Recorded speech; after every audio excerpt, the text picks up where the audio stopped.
David Erdos with poem 12 from the News as Muse. A penis for Christmas. The predicted ice age did not come, although it was on the Daily Mirror website, for God's sake.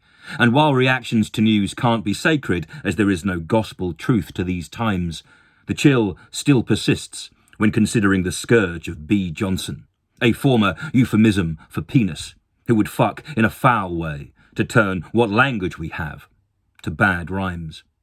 This randy hound's doggerel produces yet one more baby, to the damnable devil a daughter, to extend the dynasty he has bred, one to rule over the earth and empire of ego he favours, built from the bodies and still tender bones of the dead.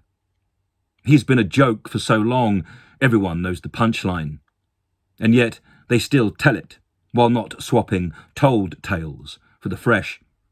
And he still gets to hold his undeserved place of attention, ruffling the hair as Ken Dodd did, but with none of the charm. His fat flesh still remains on our screens, while Dodd and most other joys have retreated, as evidenced by the parties and celebrations of self that Boris first hid and for which he then tried to be sorry. But then a standing prick has no conscience, and a laugh too late strips the health from a restorative joke, or from a recovering time. It falls hollow, as does his tenancy within office and his residence on the earth. A would-be despot without the psychopathy, maybe, although he has the detachment and the lack of concern for our worth. So many lies, cover-ups, blatancies, obfuscations, and yet only now do we see it, or start to see what is seen, that unlike that sweet Christmas treat, this particular pig in his blanket strives only to choke us, so that he may cough once more through the screen with the only proper language he has, those cartoon-like sounds of bluster. Hasty strokes that were tasty to the Brexit burned first of all, and before all the rest were promptly cast to that fire. Under his arson, the shit he has stoked fuels our fall. But laughing at him does not help, as parodic ease only proves the lack of substance he offers, or conversely, how covers for what goes on beneath make us fools who do not know we are fucked by sharing the air with such people, who work through our conscience like acid through drains, as hope cools.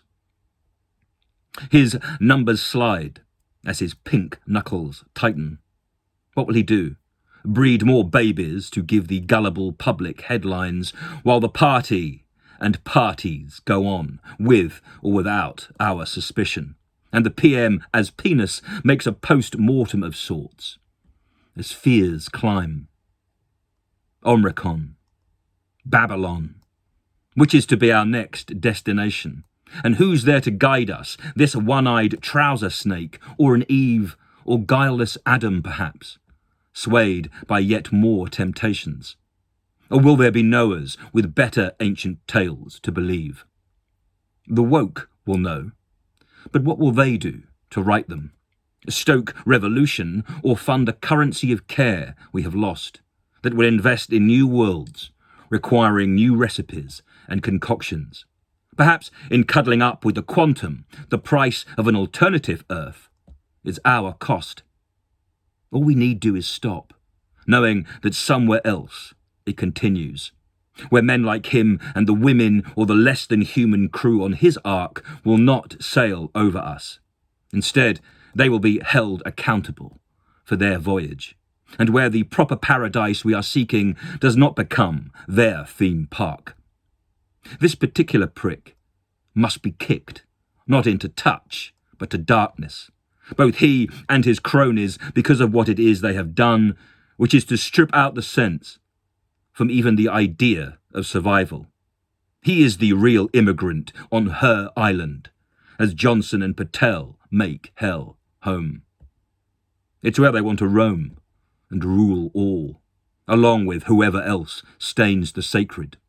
So we must begin a new Bible, in which, within snowfall, the semblance of spring, seeds hopes thrown. David Erdos, December the 14th, 2021.